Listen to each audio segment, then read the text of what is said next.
네, 안녕하세요, 여러분. 초트입니다. 제가 오늘부터 새롭게 시작하게 될 강의 시리즈 짧은 파동 강의입니다.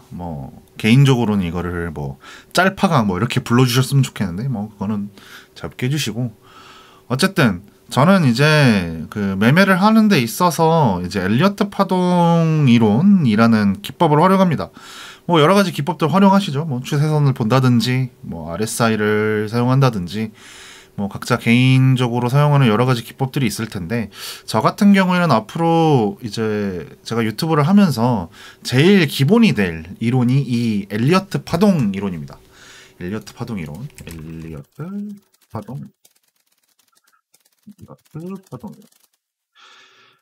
이제 이 엘리어트 파동이란 거는 약간 쉽게 얘기하면 이런 거예요. 이제 어떤 주가가 움직일 때 그 주가는 어떤 패턴, 그 패턴이란 건 곧 파동이거든요.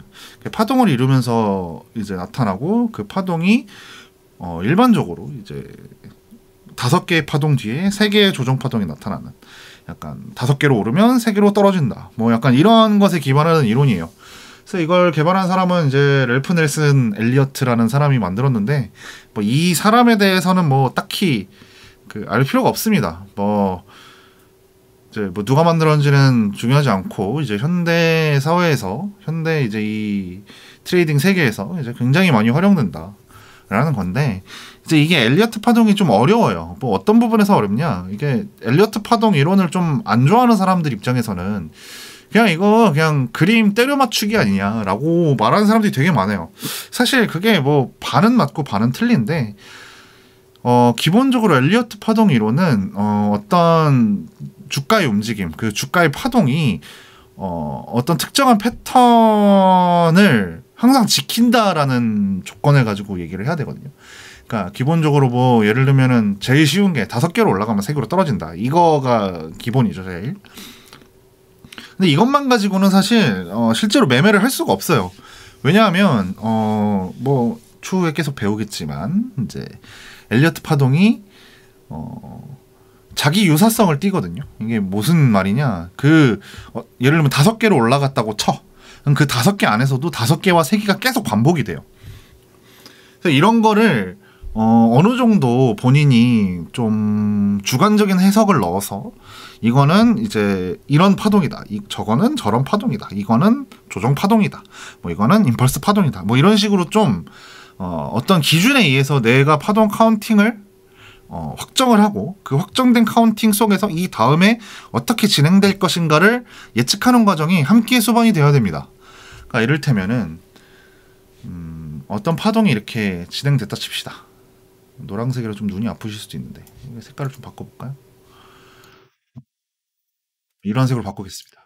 이런 식으로 5개가 진행됐다고 치면 이 뒤에 이런 식으로 3개로 내려갈 것이다 라고 어느 정도 예측을 해야 돼.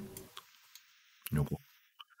그러면 이 예측이 가능해지려면 뭐가 돼야 돼요? 여기서 어떤 파동이 끝났다라고 예측할 수 있는 여러 가지 근거가 있어야 돼요. 근데 이런 것들이 실제 이루어지는 파동에서는 이론대로 딱 맞게 나오지 않습니다. 이제 상황마다 너무 달라. 그렇기 때문에 우리는 여기 있는 이 파동이 만약에 없었다고 쳐. 이 상황이야. 그럼 이 상황에서 앞으로 일어날 이 공간에, 이 미래의 차트의 흐름에 어떤 일이 일어날지는 아무도 모르잖아요. 그래서 여기서 나타날 수 있는 이제 파동의 유형을 좀 예측을 하고, 그 시나리오대로 갔을 경우 내가 이런 매매를 하겠다 같은 이제 시나리오를 짜는 과정이 좀 필요합니다. 그래서 이제 제가 유튜브를 하면서 차트 분석을 하는 그 모든 과정은 어떤 하나의 관점만 존재하지 않고 항상 2개 내지 3가지 정도의 관점으로 보통 수렴을 할 거예요. 근데 이제 이 과정에서 이거를 이제 잘 이해를 하려면 우리가 영어를 하거나 일어를 할 때도 알파벳이나 히라가나 카타카나 이런 건 외워야 되잖아요. 그래서 엘리어트 파동 이론에서 기본적으로 외워야 될 게 좀 많습니다. 그 파동의 종류가 이제 꽤나 다양하기 때문에, 그래서 이제 이것에 대해서 좀 자세하게 다루고 있는 이제 그 책이 제가 지금 작성하고 있는 파동의 정석이라는 책이고요. 그 책에는 이제 현대 이제 이 트레이딩 이제 세계에서 활용할 수 있는 가능한 이제 엘리어트 파동을 기반으로 활용할 수 있는 다양한 기법이 들어있는 이제 그 뭐라고 해야 될까 이제 강의이기 때문에 그 안에 이제 거의 대부분의 내용을 흡수할 수는 있는데 이게 웬만한 사람들이 다 그게 다 필요하진 않을 거예요. 그러니까 나는 그냥 가볍게 엘리어트 파동을 알고 싶은데 뭐 이렇게 막 이것저것 다 알고 싶지가 않다. 이런 분들을 위해서 제가 최대한 간단하게 이제 이 엘리어트 파동에 관심 있으신 분들을 위해서 최대한 압축해서 만든 이제 파동의 정석 이센셜이라는 책이 있습니다. 이제 이 강의는 그 파동의 정석 이센셜이라는 이제 그 책, 전자책을 기반으로 해서 만들어지고요. 책이랑 이 영상을 같이 보시면 훨씬 좋다.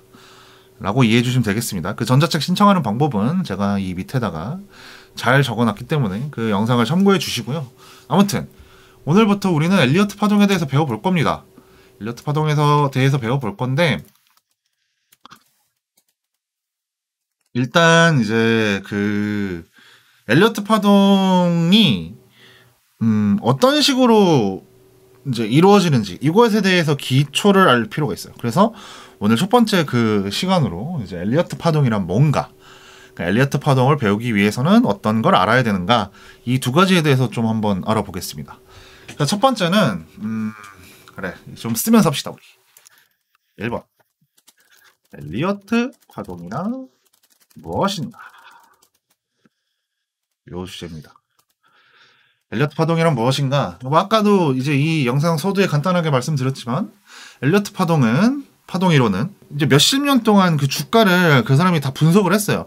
그랬더니 그 주가가 아마 미국 주식 주가겠죠. 그 주가가 어떤 특정한 패턴을 따른다는 거예요.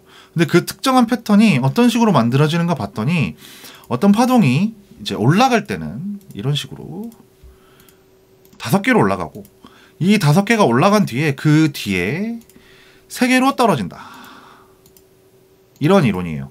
그러니까 어떤 상승이 있고 난 뒤에 그 뒤에 하락이 있는데 이 모양이 5개로 올라가서 3개로 내려간다 라고 하는 내용이에요.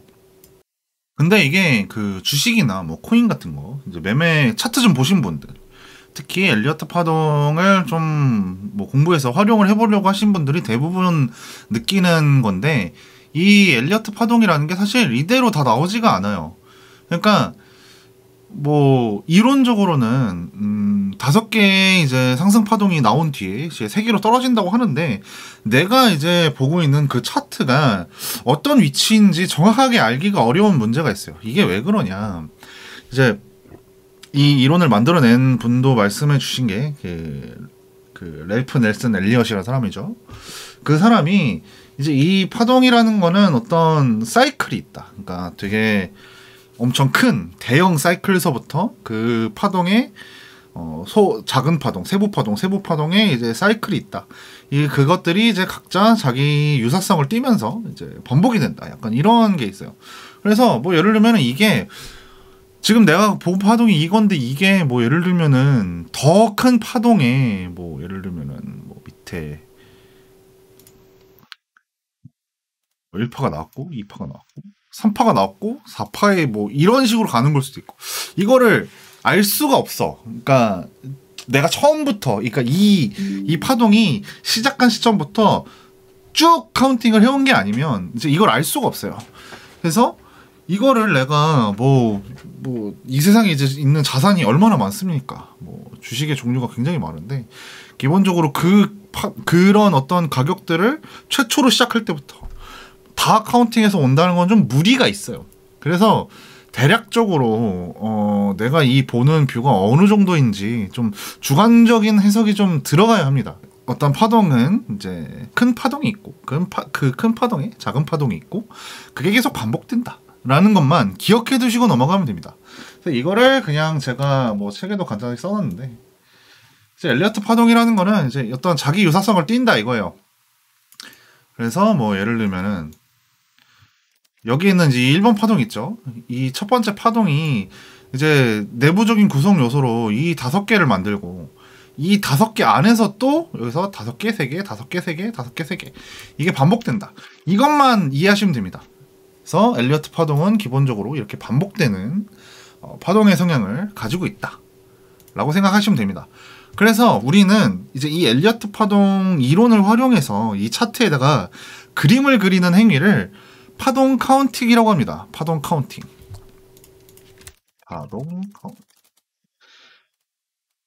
그래서 이 파동 카운팅이라고 하는데, 이 카운팅이라는 게 뭐 이제 의미 자체가 그거잖아요. 숫자를 센다. 그게 카운팅이잖아요. 그래서 마찬가지로 이제 엘리어트 파동의 파동 카운팅은 내가 파동을 세는 거예요. 이게 어떤 파동인지를 알기 위해서. 근데 대부분의 사람들이 이 파동 카운팅을 함에 있어서 어렵다고들 말씀하십니다. 뭐 어떤 부분에서 어렵냐? 지금 이 파동이 이게 맞나요? 뭐 약간 이런 거죠. 내가 지금 진행되는 파동을 봤는데 이 파동이 1, 2, 3, 4, 5 임펄스 파동이 맞나요? 뭐 이런 식으로 질문하시는 분들이 되게 많은데, 사실 이 파동 카운팅이라는 거는 단순히 나와 있는 파동의 그 모양을 이 어떤 뭐 파동인지 확정하고 뭐 그걸 그렇게 그려놓는 게 다가 아니라, 뭐 예를 들면은 5개의 파동이 나왔으면 그 뒤에 3개의 ABC 파동이 내려가야 되잖아요. 그렇게 이제 미래에 진행될 파동까지 어느 정도 예측을 해두는 게 이제 그 파동 카운팅이라고 할 수 있습니다. 그래서 파동 카운팅이라는 건 단순히 지금 나와 있는 것의 그림을 그리는 게 아니라 미래에 어떻게 될 것인가를 함께 예측하는 게 동시에 수반돼야 된다라는 거를 꼭 기억을 해두시고 이제 강의를 들어주시기 바랍니다. 자, 그러면 이제 우리가 이제 엘리어트 파동이 뭔지는 대충 알았어요. 뭐 그래 5개로 올라가고 3개로 내려가는 게 엘리어트 파동이야 라고 하는데, 그 전에 우리가 앞으로 뭐 몇 개의 이제 그 파동 카운팅 할 수 있는 이제 몇 개 파동의 유형을 앞으로 배울 건데요. 그것에 앞서 이제 우리가 하나 알고 넘어가야 될 게 있습니다. 자, 그것이 무엇이냐? 바로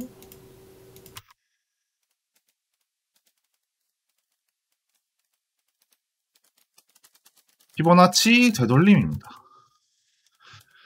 뭐 제가 이제 파동의 정석 메인 편에서는 이 피보나치 되돌림에 대해서 엄청 뭐 정확하게 설명을 해놨거든요. 근데 실제로 쓸 때는 이게 뭐 그 이론이 다 필요하지 않아. 우리 이것만 알면 됩니다. 이제 피보나치 되돌림이라는 거는 이제 여기 피보나치라고 적혀 있지만 이 피보나치 수열이라는 것 뭐 아시는 분들 아시겠죠? 이게 뭐 초등교과에서 배웠던가 그랬던 것 같은데, 중등인가? 아무튼 이런 거 있죠. 1 다음에 1이 나오고 이제 앞에 나온 2개의 숫자를 더하면서 계속 가는 수열을 말해요. 2 나오고 1 더하기 2는 3이고 5고 뭐 8이고 뭐 이렇게 쭉 가는 이제 그런 수열을 말해요. 이제 피보나치 수열이라는 게. 이제 이 피보나치 수열을 잘 이제 연구를 하다 보면 이 피보나치 수열의 이 각 값의 관계가 서로 1.618배랑 0.618배를 만족해요. 그러니까 예를 들면은 8은 5보다 1.618배만큼 크고 5는 8보다 0.618배만큼 작아요. 그러니까 약간 그거를 이용해서 만든 이제 그 어떤 도구인데, 이제 이거를 피보나치 되돌림이라고 합니다. 근데 여기 있는 이 피보나치 되돌림 이제 수치를 뭐 예를 들면은 일반적으로 많이 사용하는 게 이런 수치들인데, 이 수치들이 어떻게 나오는지는 사실 그렇게 딱히 막 엄청 중요하지 않아요. 근데 이제 파동의 정석 그 정식 강의는 이걸 잘 설명을 해놨는데, 우리는 마음이 급한 사람들이잖아요. 그래서 이거를 그냥 도구로서 사용만 합시다. 이게 왜 그런지까지는 모든 사람들이 알 필요는 없어. 그냥 이런 수치를 많이 활용을 한다. 이런 수치를 활용을 하는데, 이걸 왜 활용한가 봤더니 이 엘리어트 파동을 만든 사람이 이 피보나치 되돌림을 적용했더니 그 실제로 주가가 움직이는 게 이 피보나치 되돌림 안에서 많이 지지나 저항이 일어나더라라는 게 있었어요. 그러니까 이를테면 이런 거거든요. 이를테면 어떤 파동이 여기 제가 만들어둔 게 있거든요.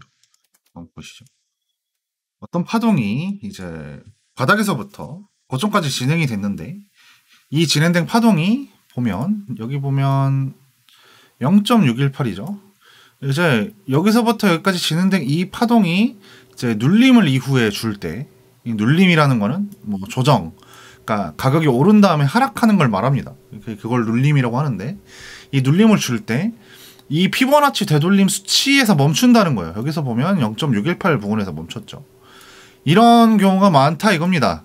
그래서 이런 현상들을 이제 쭉 봐왔더니 엘리어트 파동 이론에서는 어떤 파동이 진행되는 데에 있어서 상승하고 눌림을 주는 그 수치들을 어떤 정형화해서 그 수치 내에서 멈출 확률이 높다. 그래서 어떤 상승이 있는 다음에 조정은 이 피보나치 되돌림 안에서 되게 일어난다.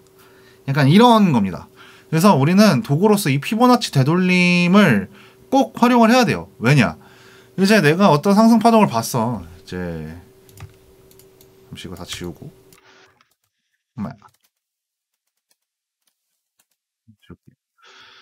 내가 여기는 이제 차트가 진행되지 않았다고 칩시다. 여기까지 봤어. 그 다음에 이렇게 내려가는데 이게 이제 조정이 진행 중인 거잖아요. 이 과정에서 이 조정이 어디쯤 끝날지 두 가지로 확인해야 돼요. 첫 번째는 이제 여기서 이 조정이 만들어지는 얘네들의 이제 파동의 형태. 그러니까 이걸 카운팅이라고 하죠. 그 다음에 이 파동의 형태가 어떤 식으로 어디서 멈추는지 위치. 그러니까 첫 번째로 모양이 있을 것이고 두 번째는 위치가 있을 겁니다. 세 번째도 있는데 이건 기간이에요. 그러니까 얼마나 걸리느냐. 근데 이거는 엘리어트 파동에서는 명확하게 다루지 않았습니다. 그래서 기본적으로는 엘리어트 파동 카운팅을 하기 위해서는 이제 모양과 그 위치를 정확하게 파악해야 된다. 라는 겁니다. 그래서 이 두 가지가 동시에 수반돼야 그 파동 카운팅을 정확하게 한 거라고 볼 수 있다. 라고 알고 넘어가시면 좋을 것 같습니다. 그래서 이 피보나치 되돌림이라는 거를 활용해서 파동 카운팅을 한다 정도로만 이해하고 넘어가시죠. 자, 다음으로는 이제 우리가 엘리어트 파동이 뭔지도 대충 알았어. 5개로 올라가고 3개로 떨어지는 거야. 그리고 피보나치 되돌림. 그래, 파동 카운팅을 하는데 이 도구를 활용하는 걸 알았어. 그 다음에 알아야 될 거는 추세입니다. 그래서 세 번째는 추세 파동과 조정 파동을 알아야 됩니다. 근데 이거는 이제 일반적인 엘리어트 파동 이론이랑 조금 달라요. 그러니까 보통 조정 파동이란 말은 쓰거든요. 근데 이게 추세 파동이 아니라 보통 동인 파동, 충격 파동, 임펄스 파동 이런 식으로 많이 표현을 하거든요. 근데 저는 약간 좀 설명을 달리 할게요. 그래서 어떤 파동은 상승을 하거나 하락을 할 건데 이제 보통 충격파, 동인파 이렇게 말하는 거는 그 엘리어트 파동 이론에 있는 그 임펄스 파동을 말하는 거거든요. 근데 어떤 상승 파동을 하면서 그 엘리엇 파동의 그 임펄스 파동을 명확하게 지키지 않는 경우가 덜어 있어요. 대부분 이제 큰 파동이 아니라 어떤 작은 파동에서. 그래서 그거를 제가 좀 약간 구분을 해놓기 위해서 원래는 여기에 임펄스 파동과 조정 파동이라고 설명해야 되는데 저는 임펄스 파동을 그냥 어떤 파동의 종류 하나로 그냥 정의를 했어요. 그건 나중에 더 배울 거고. 그래서 따라서 제 이론, 파동의 정석 이론에서는 파동이라는 거는 크게 추세 파동과 조정 파동으로 이루어져 있다라고 이해하고 넘어가시면 좋겠습니다. 자, 그럼 추세 파동과 조정 파동이 뭐냐? 기본적으로 이 추세 파동이라는 건요, 가고자 하는 방향이에요. 뭐 이를테면은 위쪽이든 아래쪽이든 뭐 예를 들면 이렇게 간다. 그러면 여기서부터 여기까지 고점과 저점이 만들어졌잖아요.